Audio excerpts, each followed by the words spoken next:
Treinador atletismo município Ermera, Odete Belo, hatou sentimento contente no orgulho ne e encerramento do campeonato nacional atletismo Rihung Rua Nulu Resin Lima, nebe realiza e estádio Café Ermera Gleno foi na Laisne. Odete Belo hateten, nia parte sente solo no orgulho tebes, tamba atletas nebe mak durante nia prepara ba participa e evento campeonato nacional atletismo tinane, hatudo resultado positivo tebes.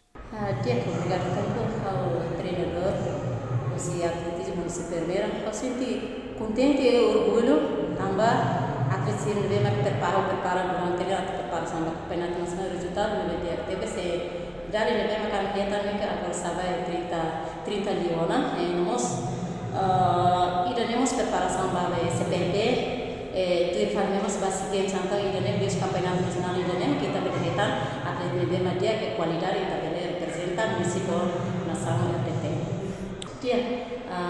Durante a preparação a mim sempre treino. Semana ida sempre treino da ler o praia sempre. Lá eu descanso só domingo para mensagem. Bebe, a mim também atleta tira gosta para treino então apoio que teve possível social ministra social apoio teve Miami e bem agora se a minha cabeça para ministra social durante apoio a alimentação municipal.